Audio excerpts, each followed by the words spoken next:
जीवमण्डपम् जिणवरबसहेण जीर्णने दिट्ठम् देविन्दविन्दवन्दम् वन्दे तं सर्वदा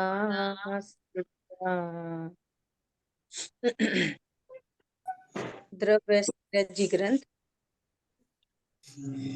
गाथा नंबर 35 और 35 गाथा के अंतर्गत अपने भाव संवर तत्व की चर्चा चल रही है, जिसमें समिति गुप्ती आदि की चर्चा होने के बाद अभी अपनी चर्चा चल रही है चारित्र। चारित्र क्या है यहाँ पर? सम्यक चारित्र।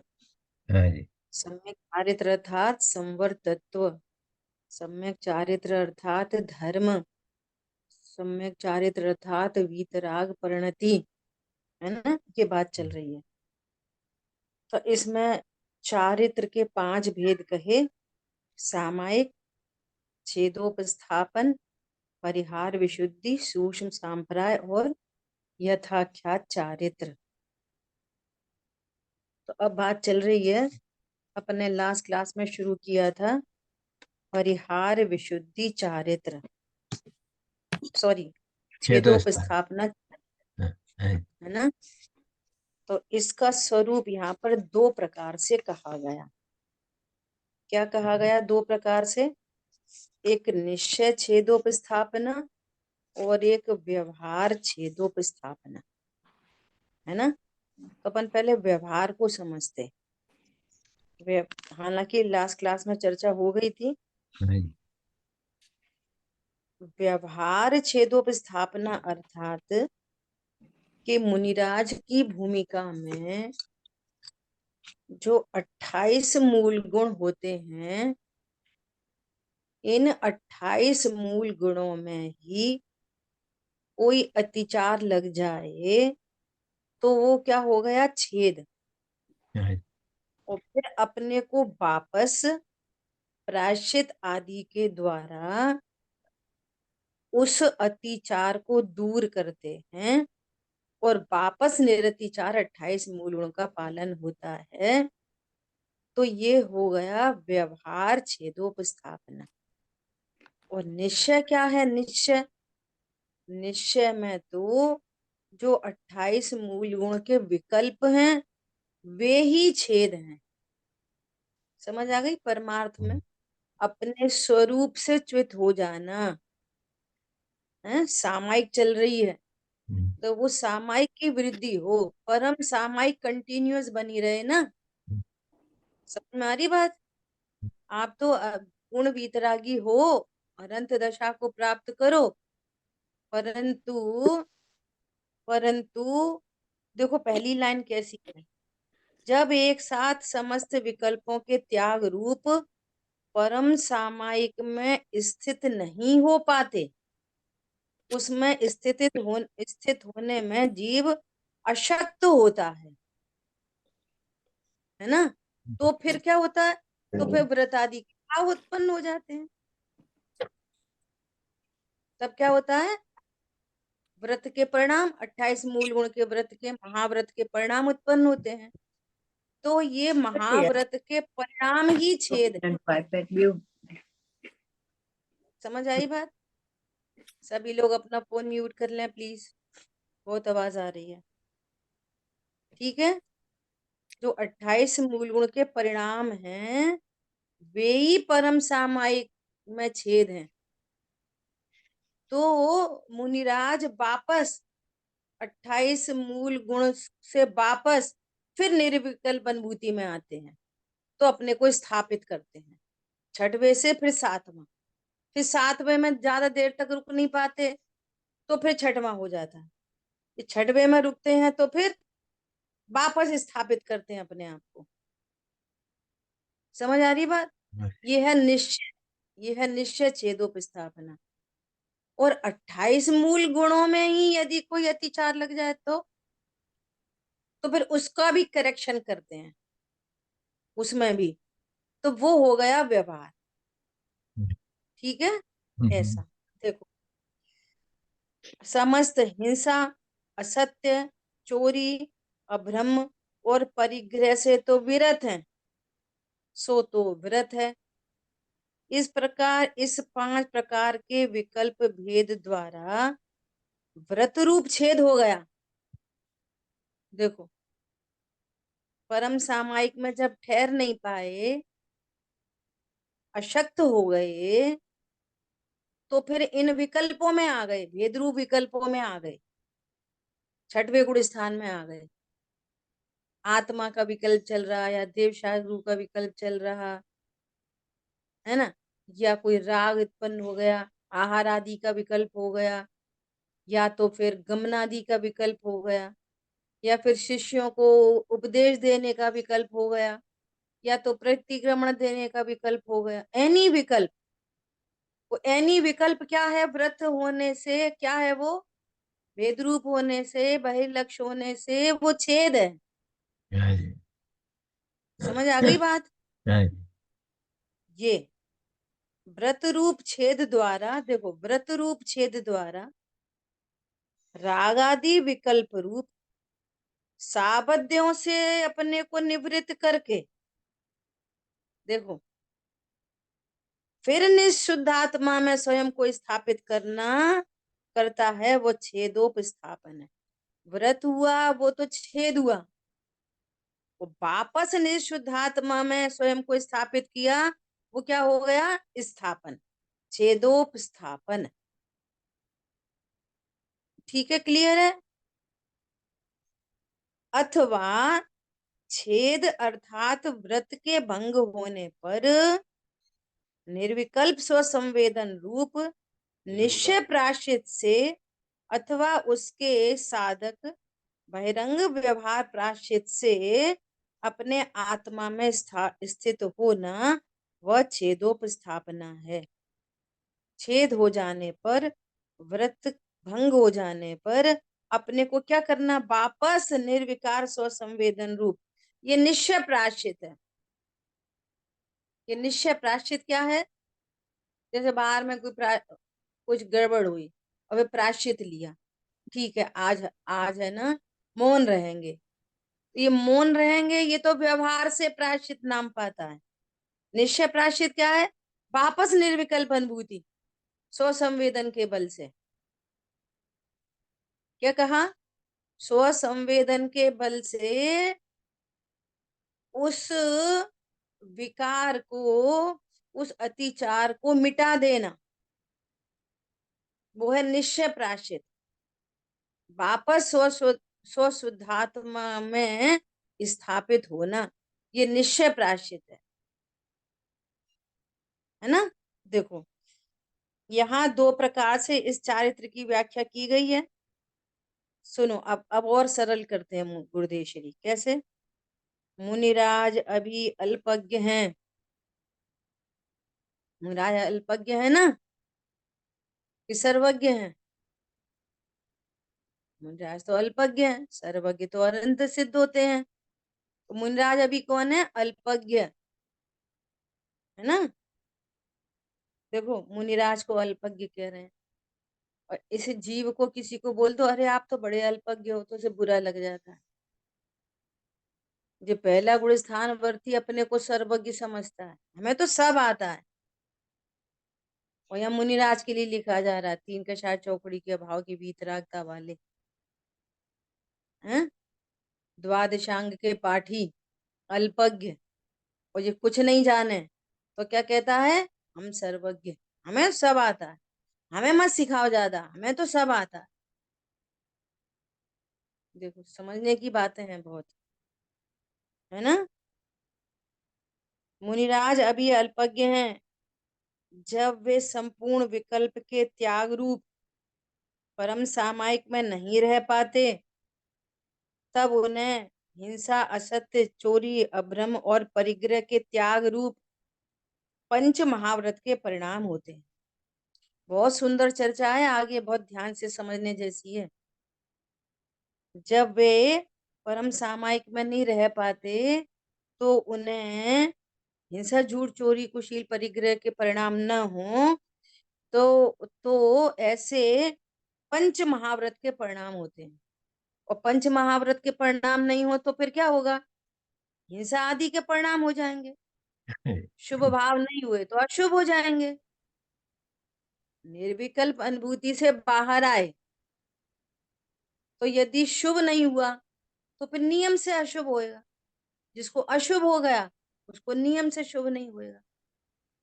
एक समय में तो एक ही पर्याय होगी ना चारित्र की, या वीतराग रूप हो, या अशुभ भाव हो, या शुभ भाव हो, तो एक की दीदी एक होगी। प्रश्न है।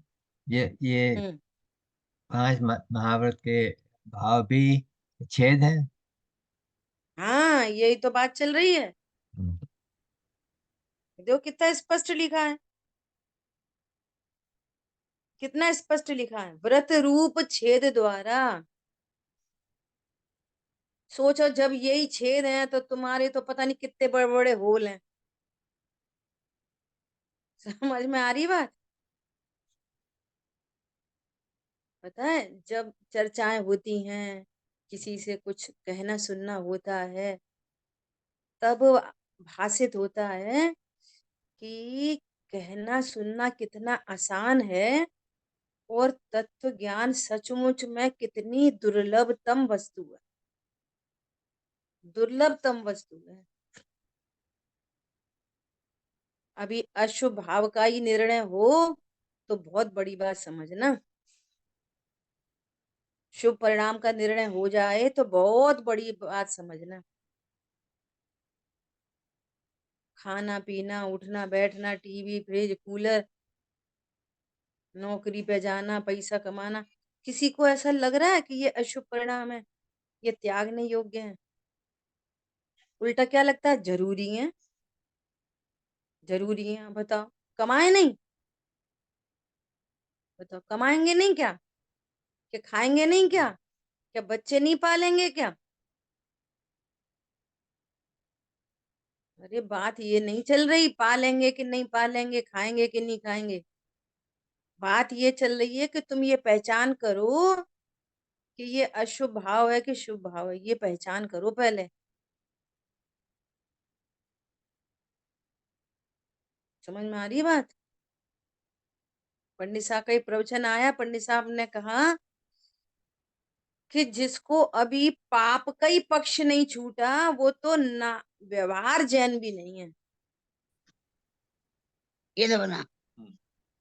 पाप परिणाम होना अलग बात है, लेकिन पाप का पक्ष होना अलग बात है।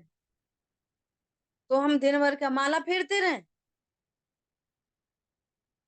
मतलब मैं कर सकता हूँ, मुझे करना चाहिए, इतनी तो मुझे छूट है। क्यों? क्योंकि मेरा गुणस्थान नहीं चला है। समझ में आ रही है बात? क्या है शुभ परिणाम? हम पूजा पाठ दया दान करते सो हमारा शुभ परिणाम है। आत्मा से जितनी दूर उतना पाप परिणाम, और जितना समीप उतना शुभ परिणाम। जो परिणाम देवशास्त्र गुरु से दूर करें वे अशुभ हैं, और जो देव शास्त्र गुरु के समीप करें और शुद्धात्मा के समीप ले जाएं वे शुभ परिणाम है।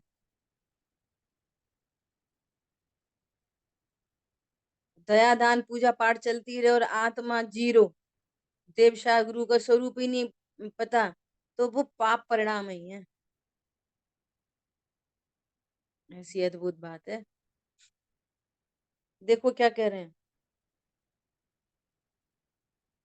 मुनिराज, अभी अल्पज्ञ हैं जब वे संपूर्ण विकल्प के त्याग रूप परम सामायिक में नहीं रह पाते, निर्विकल्प अनुभूति में नहीं रह पाते, तब उन्हें हिंसा, असत्य, चोरी, अभ्रम, अभ्रम और परिग्रह के त्याग, ऐसे अशुभ भावों के त्याग रूप पंच महाव्रत के शुभ परिणाम होते हैं।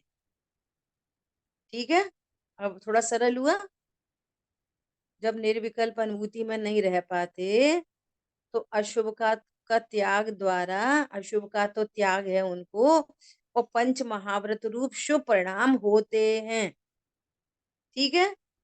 यद्यपि पाप के परिणाम से बचने के लिए शुभ भाव आए बिना नहीं रहता। तो आते ही हैं, आए बिना नहीं रहता। तथापि यह शुभ राग चारित्र नहीं है। 28 मूल गुण के परिणाम चारित्र नहीं है, नहीं है, नहीं है, नहीं है। क्यों नहीं है 28 मूल गुण? क्योंकि वो शुभ तो भाव। भाव है, हाँ जी। चूंकि वो मंद कषाय है। और हिंसा, झूठ, चोरी, कुशील, परिग्रह के परिणाम तीव्र कषाय है। दोनों ही कषाय हैं। एक तीव्र कषाय है और एक मंद कषाय है। और कषाय उसे कहते हैं जो आत्मा को कसे, अर्थात दुख दे, उसे बाल बोध की परिभाषा है। तो दीदी एक कषाय किसे कहते हैं? तो प्रश्न है दीदी कि अ, निर्विकल्प अवस्था तो बहुत थोड़े समय की है, और अंदर जाते हैं बाहर आते हैं तो छेद बने रहते हैं और होते ही रहते हम्म, होते ही रहता है। हैं, फिर होते ही रहते स्थापित करते हैं, फिर हो जाता है, फिर स्थापित करते हैं, इसलिए उसको छेदोपस्थापना कहते हैं। समझ आई बात? तो अपनी क्या बात चल रही है? अशुभ परिणाम क्या है? तीव्र कषाय। और शुभ परिणाम क्या है? हैं। 28 मूल गुण मंद कषाय। और कषाय किसे कहते हैं? जो आत्मा को और सुख दे। दुख दे। जो आत्मा को सुख दे उसे कषाय कहते हैं। नहीं, तीव्र कषाय आत्मा को दुख देती है और मंद कषाय आत्मा को सुख देती है। नहीं, कषाय तो कितना दुखी है। भ्रम है, कितना भ्रम है, बोलो। कितना भ्रम है पता है? ऐसे ऐसे ना मंदिरों में एक एक हमारे पास एक मैसेज आया कि 7 तारीख को सो एंड सो स्थान पर विधान है, आप सपरिवार सादर आमंत्रित हैं, शीघ्र आए और पुण्य कमाएं।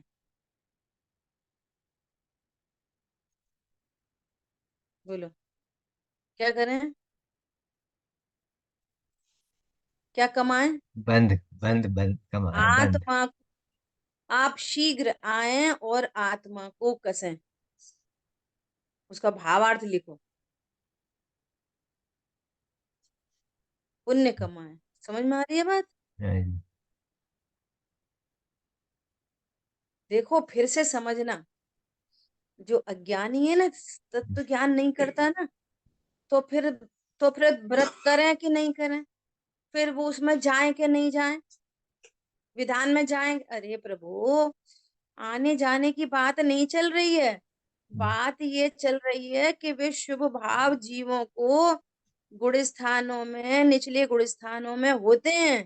होते हैं। तो तुम शुभ भावों को अच्छी चीज मत मानो। वो हम्म। आत्मा को कसते हैं, उनसे बंध होता है, उनसे संसार होता है। ये समझो।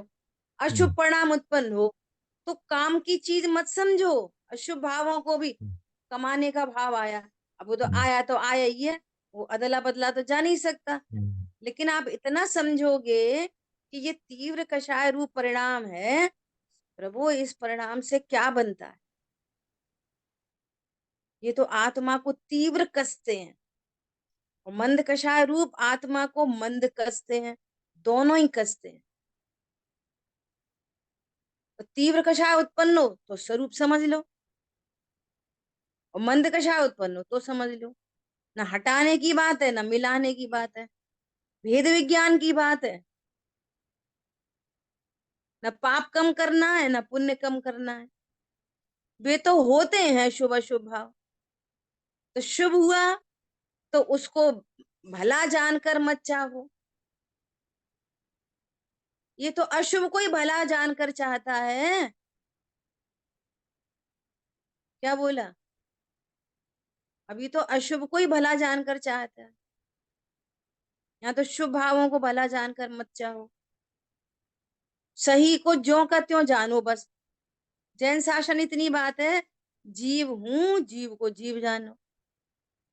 आश्रव को आश्रव जानो, शरीर को शरीर जानो, इतनी सी बात है। तो क्या कह रहे हैं यहाँ पर, यद्य तथापि यह शुभ राग आए बिना रहता नहीं, तथापि ये चारित्र नहीं है। चारित्र तो वो है जो वीतरागता चल रही है, सो चारित्र। जो संवर की भूल हो जाती है ना। अब सुनो ध्यान से, बोल्ड लेटर्स में लिखा है, विकल्प आदि का उठना छेद है। विकल्प मात्र का उठना छेद है। कौन से विकल्प? शुभ विकल्पों की बात चल रही है।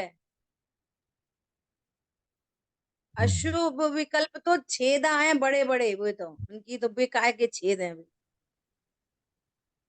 समझ में आ रही है? हम्म, देखो, कपड़ों में कपड़ों में कोई ऐसे छेद हो जाते हैं कि जिनकी रफू हो जाती है। हाँ, ये शुभ भाव पे कपड़े के छेद अच्छे हैं। कपड़े में छेद, छेद नहीं, वाले कपड़े पहन के जा सकते? नहीं जाता। नहीं जा सकते।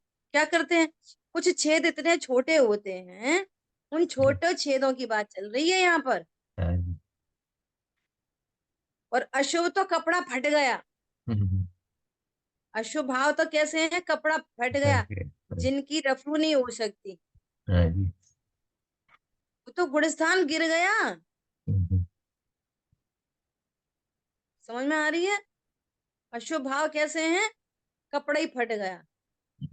और भली आ रही है पंचम काल की, कि आजकल फैशन में फटे कपड़े पहने जाते हैं। गजब ही हो रखी है एकदम। बड़े बड़े सेलिब्रिटी, करोड़ों करोड़ों रुपए कमाने वाले, हम्म, जिनकी एक दिन की इनकम 1 करोड़ रुपया हो, हम्म, ऐसे लोग फटे जीन्स, फटी जैकेट पहनकर आते हैं। फटी पैंट, पैंट गजब तो ही हो बहुत गई, प्रसिद्ध एकदम है। गजब। बोलो कैसा काल आया ही, एकदम पागल जैसा एकदम। और काफी बड़े बड़े छेद करके रखते हैं। पूरा हद है घुटना एकदम, दिखता हद है। से। बोलो ये फैशन है? ये कोई फैशन है? मतलब कुछ बुद्धि विवेक नहीं है बिल्कुल। इसको कहते हैं कि ये मनुष्य गति में आया संगी पंचेंद्री, और इसके सारे कार्यकलाप एकदम असंगी जैसे, एकदम बिल्कुल अल्पकाल में तो ये निगोद ही जाने वाले जीव हैं। ये समझ लो। मतलब कोई कोई विवेक से ही शून्य है, एकदम विवेक से शून्य है। ये कैसी फैशन है? पर क्या करूं। चलो ठीक है, अपन को तो इधर वाला आत्मा का छेद देखना है, कपड़ों का नहीं। ठीक है, क्या बोल रहे हैं, विकल्प आदि का उठना छेद है।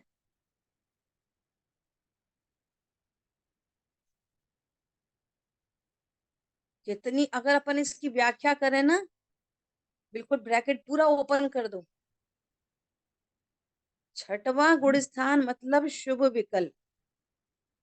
तो वे शुभ विकल्प कौन कौन से हो सकते हैं? शुभ विकल्प अपन अगर ज्ञान की तरफ से, तो शुभ विकल्प किसकी पर्याय है, बोलो कौन बताएगा? शुभ विकल्प कौन से गुण की पर्याय है? चारित्र गुण के, हाँ, ज्ञान गुण प्रीति की। क्या बोल, ज्ञान गुण। अरे गजब हो गई। चारित्र गुण की विकारी पर्याय है शुभ विकल्प। मैं तो अभी दूसरी बात पूछने वाली थी ज्ञान की तरफ से। शुभ विकल्प चारित्र गुण की विकारी पर्याय है। अभी तो बात चल गई शुभ भाव, अशुभ भाव, वीतराग भाव, ये तीनों चारित्र गुण की विकारी, वो दो विकारी पर्याय हैं, एक शुद्ध पर्याय, वीतरागता शुद्ध पर्याय है। शुभ विकल्प चारित्र गुण की विकारी पर्याय, अशुभ विकल्प चारित्र गुण की विकारी पर्याय। इसमें किसी को क्वेश्चन है, बोलो। इसलिए पता है द्रव्य गुण पर्याय दिव्य चर्चा है। पता नहीं कौन सी ऐसी बात है जो ये द्रव्य गुण पर्याय ज्ञान श्रद्धा चारित्र, बस इतना सा कोर्स है, बोलो। द्रव्य गुण पर्याय और पर्यायों में ज्ञान श्रद्धा चारित्र, बस पूरा द्रव्यान योग इतनी सी बात है बस। और करणान योग में तो पता नहीं कितनी कितनी चीजें आपको याद रखनी पड़ेंगी। नाम कर्म की 93 प्रकृति याद करना कितनी मुश्किल बात है, वो याद हो जाती हैं। ज्ञान वर्ण की प्रकृतियां याद हो जाती हैं। एक भाई आया तो उसको पूछा, वो बोलता मैं तो रोज स्वाध्याय कराता हूँ। एकदम से इम्प्रेस होते हैं, बहुत अच्छी बात है। तो मैंने पूछा कि आपको कौन सा विषय अच्छा लगता है, कौन सा रुचिकर है। तो मेरे को जैन भूगोल। अब स्वाध्याय के नाम पर जैन भूगोल, नंदीश्वर दीप की रचना, वहां की वो कौन सी विजयार्ध पर्वत पे वो जो भरत क्षेत्र को डिवाइड करती है, वहां पर ऐसा कुंड है, उस कुंड के ऊपर ऐसे ऐसे अकृत्रिम जिन्नाले हैं, फिर वहां से एक नदी बहती है, फिर वो ऐसी उस पर गिरती है। कितना गोल्डन चांस अप्रयोजन भूत में चला जाता है। इसको अप्रयोजन भूत में गिनती करिए इनकी सबकी। प्रयोजन भूत है द्रव्य गुण पर्याय ज्ञान श्रद्धा चारित्र सात तत्व, बस इतना सा कोर्स है अकेला। चलो, तो क्या बोल रहे हैं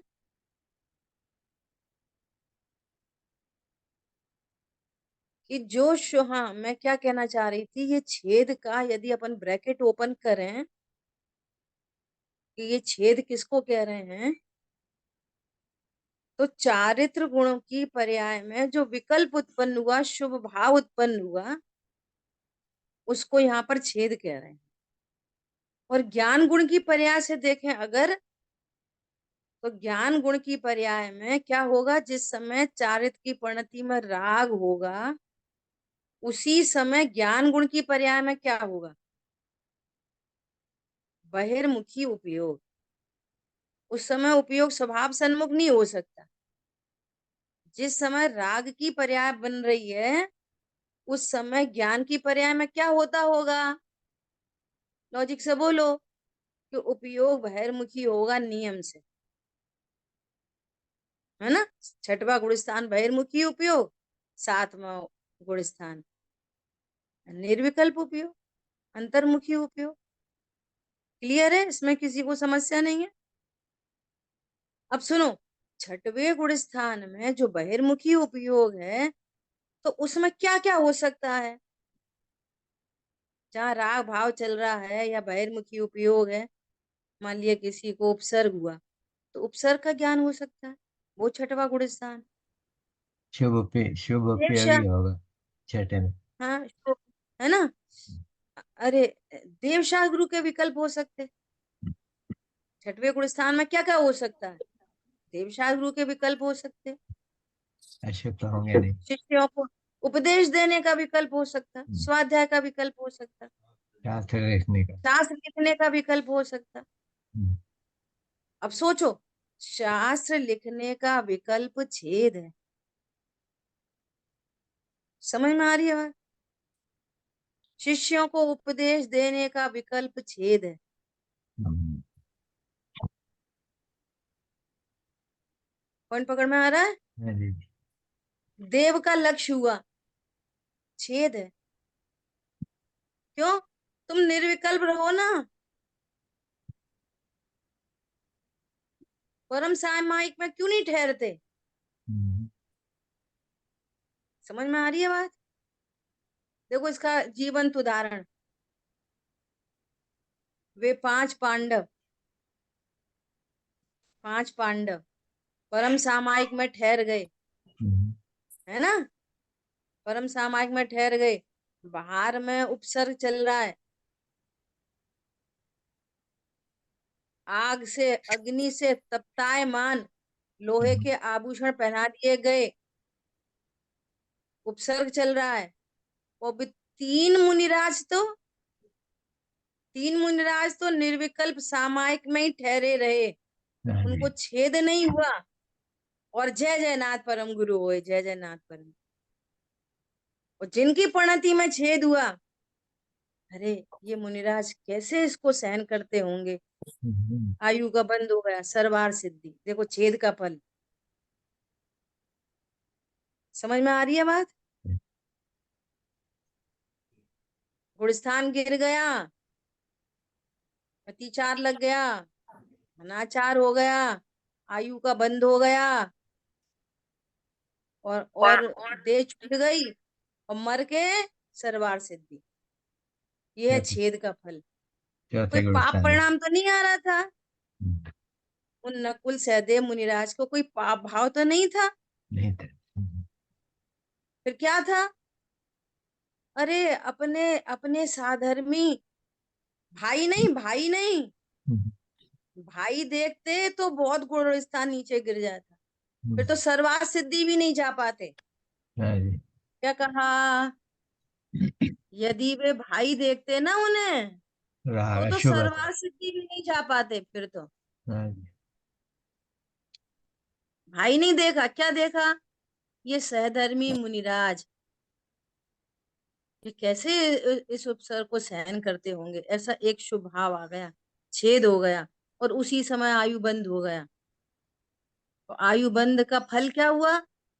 सर्वार सिद्धि। अब चौथा गुणस्थान डिमोशन हो गया। कहाँ? तीन कषाय चौकड़ी के अभाव की वीतरागता, निर्विकल्प आनंद की मस्ती, और अभी क्षण में, देखो तीन तीन मुनिराज क्षण में सम्यक को वो पूर्ण वीतराग होते हुए केवल ज्ञान को प्राप्त किया, और ये क्षण में सर्वार सिद्धि पहुंच गए, डिमोशन होके चौथा गुण स्थान। और कब हाँ। तक रहना पड़ेगा? 33 सागर। क्या होता है सागर? ये फल देखो, छेद का फल देखो। बहुत असंख्य वर्ष। सोचो, अनंत अनंत वर्ष हो गए, अनंत वर्ष, 33 सागर। हमारे तुम्हारे ज्ञान का विषय नहीं है। इन बातों से क्या समझना चाहिए? जो यहाँ उल्टी पुल्टी फलाने ठिकाने इसकी उसकी, ये भगवान कितनी कितनी विकथाएं, वो क्या है? बड़े बड़े छेद हैं तो मतलब। गटर गटर के गड्ढे हैं भाई, गटर के गड्ढे। हम्म। समझ में आ रही है विकथाएं? व्यवहार जैन क्यों नहीं है? व्यवहार से भी जैन क्यों नहीं है? कि इसको पक्ष है। अच्छा, तो कोई से बात ही नहीं करे, कोई से बात ही नहीं करे कि ऐसा विकल्प आए कि प्रभु ये फालतू के विकल्प छूट जाए। दोनों में फर्क चल रहा है। देखो दो लोगों को एक सरी के भाव हो रहे हैं, मैं इनसे इनसे पूछूं तुम्हारे क्या हालचाल है, और दूसरे को भी आ रहे हैं कि मैं इनसे पूछूं तुम्हारे क्या हालचाल है। दो लोगों को एक जैसा भाव आ रहा है दूसरे से बात करने का। एक को अंदर में क्या चल रहा है? अरे एक दूसरे का तो पता सब कर रखना ही चाहिए। और एक को क्या चल रहा है?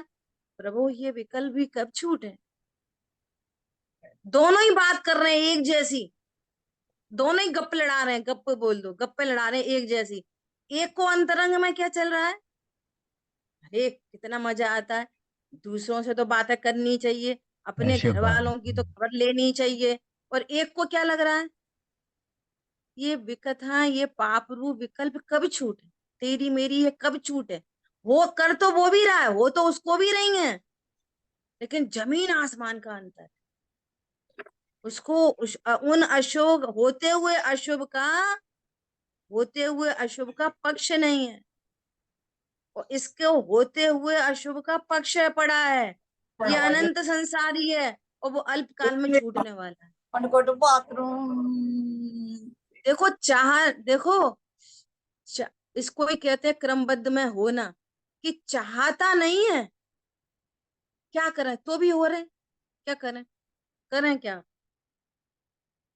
तो भी हो रहे। हटा मिला तो कोई नहीं सकता ना। ये समझ में आई बात? प्रभु जब अनाहरी स्वरूप है, ये खाने के विकल्प कब छूटे।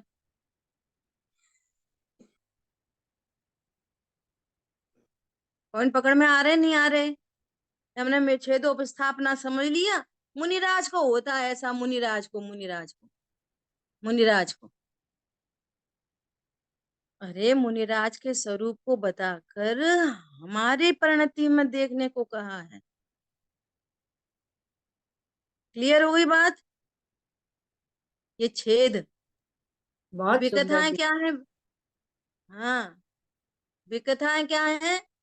विकथाएं गटर के होल हैं वे, गटर के होल। ये समझना। देखो क्या करें, विकल्प आदि का उठना ही छेद है, और स्वभाव के अवलंबन से स्थिरता करना छेदोपस्थापना चारित्र है। छेद हो गया, अब हो गया, वो तो होता है वो तो। देखो जैसा अभी अपनी इतनी बात चल रही है, पॉइंट पकड़ना जरा, बहुत गंभीर बात कुछ कहने का मन है क्या? इतनी बात चली ना, तो कोई मंद कषाई जीव, कोई तो तीव्र कषाई होएगा ना, उसे तो कोई फर्क ही नहीं पड़ेगा, योग्यता ही उसकी ऐसी है, वो भी बेचारा क्या करे। ये तो बस सुनने के लिए है, बस स्वाध्याय को सुनना चाहिए, दैट्स इट। निर्णय नहीं करना चाहिए, बस सुनने बैठना चाहिए खाली बस। हमारी परिणति में 0.0000001% भी अगर थोड़ी संभल गई तो पता नहीं कहीं धोखे धड़ाके में सम्यक दर्शन नहीं हो जाए। समझ में आ रही बात? तो कुछ तो ऐसे वाले होते हैं, दूसरे वाले होते हैं जो मंद कषाई, वे कहाँ तक पहुंचेंगे? यहाँ तक पहुंचेंगे। सही बात है, अपन को फालतू विकथा नहीं करनी चाहिए। बात चल रही है तत्व निर्णय की, बहुत क्लोजेस्ट मामला है। बात ये नहीं चल रही कि तुम विकथा करो नहीं करो, वो तो होने योग्य होती है। तुम तो तत्वाभ्यास करो कि ये छेद है, बस इतना पता कर लो, ये तो बहुत बड़ा छेद है, ये रफू भी नहीं हो सकता, ऐसा समझो। इतनी सी बात है, दोनों में कुछ फर्क पड़ रहा है? बोलो। मंद कषाय कहाँ तक चला जाएगा? अभी तत्व ज्ञान अभी भी नहीं करेगा, हाँ जी। और कहाँ तक चला जाएगा? सही बात है, अपन को विकथा नहीं करनी चाहिए। अरे यहाँ ये बात चल रही है, करनी चाहिए नहीं, नहीं करनी चाहिए? नहीं चल रही, यहाँ रहता तो यहाँ ज्ञान। ये बात चल रही है कि अशुभ भाव तीव्र कषाय तीव्र बंध का कारण है, और हम्म, मंद कषाय मंद बंध का कारण है। जब कारण पता चल जाता है कि ये तीव्र कषाय तीव्र बंध का कारण है, तो अंदर की ओर छटा छटी वो ज्ञान सहज पने वहां से हटता है। समझ में आ रही है? बात ये समझ तत्व में। ज्ञान से। और यदि ऐसा ऐसा विचार कर लेता है ना, सही बात है, अपन विकथा नहीं करा करेंगे, और वो तो धक्का आता है तो फिर हो जाती है। तो कोई निर्णय नहीं किया। समझ में आ रही बात? ये बहुत नजदीकी मामला है, ये जो जिसने पकड़ी होगी वो पकड़े। इतना नहीं, अब हम विकथा नहीं करा करेंगे भैया। अरे भैया तू तत्व निर्णय कर, फिर से विकथा के भाव आएंगे, वो ये अंतरंग में इसको ये निर्णय चलता रहेगा, अरे ये तो तीव्र कषाय है, ये तो अनंत बंध का कारण है, ये तो ज्ञानावरणी का ही बंद करेगा, दर्शन मोहिनी का तीव्र बंद होगा, हाँ जी। 33 सागर की आयु बंधेगी, 70 कोड़ा कोड़ी बंधेगी। नहीं भैया, नहीं चाहिए। अंदर अंदर में अंदर की ओर छटा छटी हटता है वो ज्ञान वहां से। अरे मैं तो परिपूर्ण गायक हूँ, ये मामला है इधर में। बात समझ रही। करेंगे नहीं करेंगे का मैटर नहीं, वे तो होते हुए भाव होते हैं, चाहते हुए भी नहीं रुकते और नहीं चाहते हुए भी हो जाते हैं। तो कौन सा भाव क्या है, ये तत्व ज्ञान करना चाहिए। अब ये करेंगे ये नहीं करेंगे, ये खाएंगे ये नहीं खाएंगे का मैटर नहीं। आपको करंट लगे तो हटोगे ना वहां से, धोखे में करंट छू जाए और झटका लगे तो क्या करोगे? आइंदा से नहीं छुएंगे। तो दृष्टांत में तो ऐसे ही कहा जाएगा, सिद्धांत क्या है? वो ज्ञान अपने स्वभाव को स्वीकार करता है, उसको पाप और पुण्य परिणामों का पक्ष नहीं होता, ये कहना चाह रहे हैं यहाँ पे। क्लियर हुई बात? कोई प्रश्न है तो पूछ सकते हैं, ठीक है। तो क्या कह रहे हैं, ये है छेदोपस्थापना चारित्र। कषाय किसे कहते हैं? तीव्र कषाय हो कि मंद कषाय हो, जो आत्मा शुभ को शुभ। कसे अर्थात दुख दे, उसे कषाय कहते हैं। और निर्विकल्प अनुभूति में क्या होता है? तीव्र शुभ अशुभ दोनों कषायों का अभाव होता है, और स्वभाव की सन्मुखता होती है, आनंद होता है। तो जहां आनंद हुआ उसका नाम है कि हमने अपने आप को वापस मार्ग में स्थापित कर लिया। सो ये निश्चय छेदोपस्थापना चारित्र है। अब व्यवहार की बात कर रहे हैं। देखो मुनिराज के देखो वो छेद इटसेल्फ, वो जो विकल्प है ना 28 मूल गुण का, वो इटसेल्फ छेद है। अब छेद में भी छेद हो जाए, छेद में भी वापस छेद हो जाए, तो वो व्यवहार से छेद है। और फिर वापस अपने को 28 मूल गुण में स्थापित करते हैं, और 28 मूल गुण में स्थापित करके फिर वापस निश्चय चारित्र में स्थापित करते हैं। देखो मुनिराज के 28 मूल गुणों का पालन होता है। बहुत सुंदर कहा है गुरुदेवश्री ने, ध्यान से सुनना। उसके पालन में दोष लग जाता है, उसके पालन में दोष लगाते नहीं है, लगाते नहीं है, लग जाता है। देखो यद्यपि वह दोष काल क्रम में ही होता है, काल क्रम में मतलब क्रमबद्ध में ही होता है, होना था वो। लगाते नहीं है, लग जाता है। कोई टेढ़ा मेढ़ा नहीं होता, जो दोष भी लगा है वो टेढ़ा एढ़ा नहीं होता। तथापि वह मुनि के भूमिका के योग्य नहीं, हाँ जी। तथापि वह मुनि की भूमिका के ये योग्य नहीं, अतः उस दोष का लगना छेद है, ये व्यवहार छेद। अब जो जो इटसेल्फ छेद था व्रत, उसमें भी छेद लग गया, तो इसको क्या कह रहे हैं? व्यवहार छेद। और फिर उन जो 28 मूल गुणों का पालन था ना, उसको वापस करेक्ट किया, तो व्यवहार से छेदोपस्थापना। समझ में आ रही है? और जो निर्विकल्प अनुभूति में छेद हुआ, फिर वापस निर्विकल्प अनुभूति होना, ये निश्चय निश्चय। से छेदोपस्थापना। बहुत सुंदर। समझ आ गई बात? हाँ जी। ऐसा देखो। अब यहीं पे एक और देखो, एक जीवंत उदाहरण देखो। कुंद कुंद आचार्य देव के गुरु माघ नंदी आचार्य देव, है ना, छठवें सातवें गुण स्थान में झूलने वाले मुनिराज, और कुम्हार की कन्या, है ना। अब कुम्हार की कन्या के प्रति भाव आ गया, अब जो भी कारण रहा हो, तो भाव आया किस में? काल क्रम में। अब वो तो बिल्कुल ही मुनिराज की भूमिका के अयोग्य हो गया। हाँ जी। क्या बोला? जैसे जैसे मुनिराज है, और मुनिराज को दिख नहीं रहा, तो कोई चश्मा लगा लिया अल्पकाल के लिए, अल्पकाल के लिए, ऐसा नहीं कोई लगा ही रहे 1 साल तक, वो तो बहुत बड़ा छेद है, वो तो गुण स्थान ही नहीं है।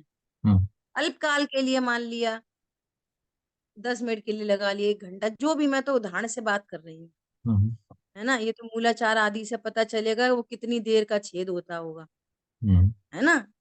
28 मूल गुणों में भी कोई अतिचार लग गया, तो वो तो फिर भी एक बार को कहेंगे कि मुनिराज के योग्य है। वापस उन्होंने चश्मा उतार दिया, अरे अरे ये कैसे भाव आ गए, उन्होंने स्थापित कर लिया, अरे परमाणु मात्र मेरा नहीं, अरे एक इस तन पे एक धागा भी हो तो 28 मूल गुणों में अति 4 लगते हैं। इतना ये बड़ा लग चश्मा, धिक्कार है, धिक्कार है। अरे मुझे कौन स्वाध्याय की अवलंबन की आवश्यकता है।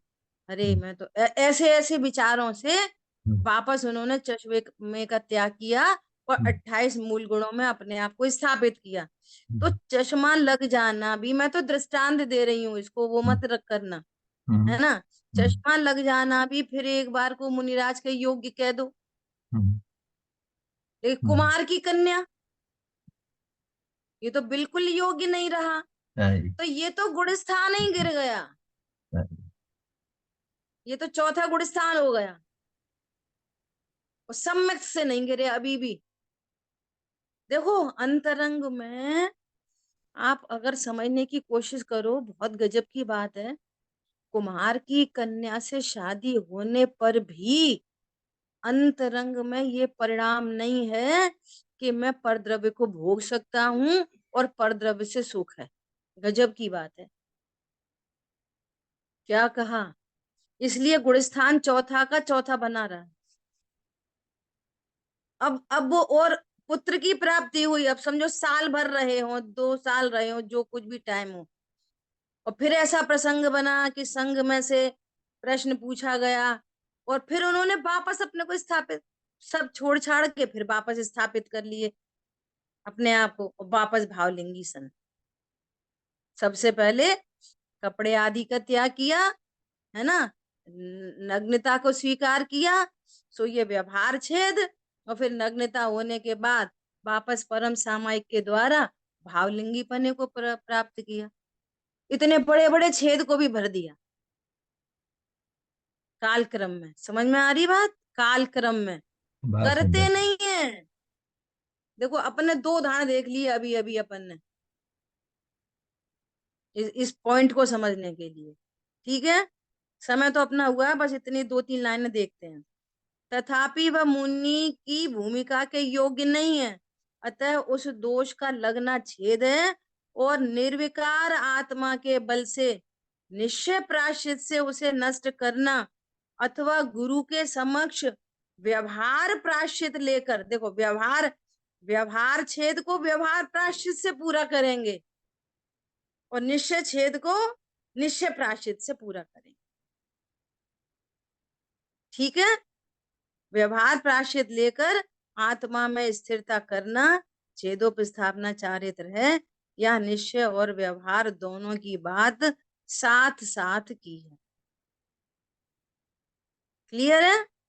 अब कल तैयारी करके आना, आप में से कोई एक निश्चय व्यवहार दोनों को भली प्रकार से समझने की और कहने का प्रयास करेगा। ठीक है, अपने को इस विषय को चलते 2 दिन हो गए, लास्ट क्लास और ये। बहुत सुंदर, बहुत बहुत अच्छा ठीक है, विषय। चलिए। जिन वाणी के ज्ञान से सूझे लोकालोक, सो वाणी मस्तक नमो सदा दे तुम लोग। बोलिए द्वाशांगमयी जिनवाणी माता की जय। जय हो। जय जय हो। जिनेन्द्र जी। जय जिनेन्द्र।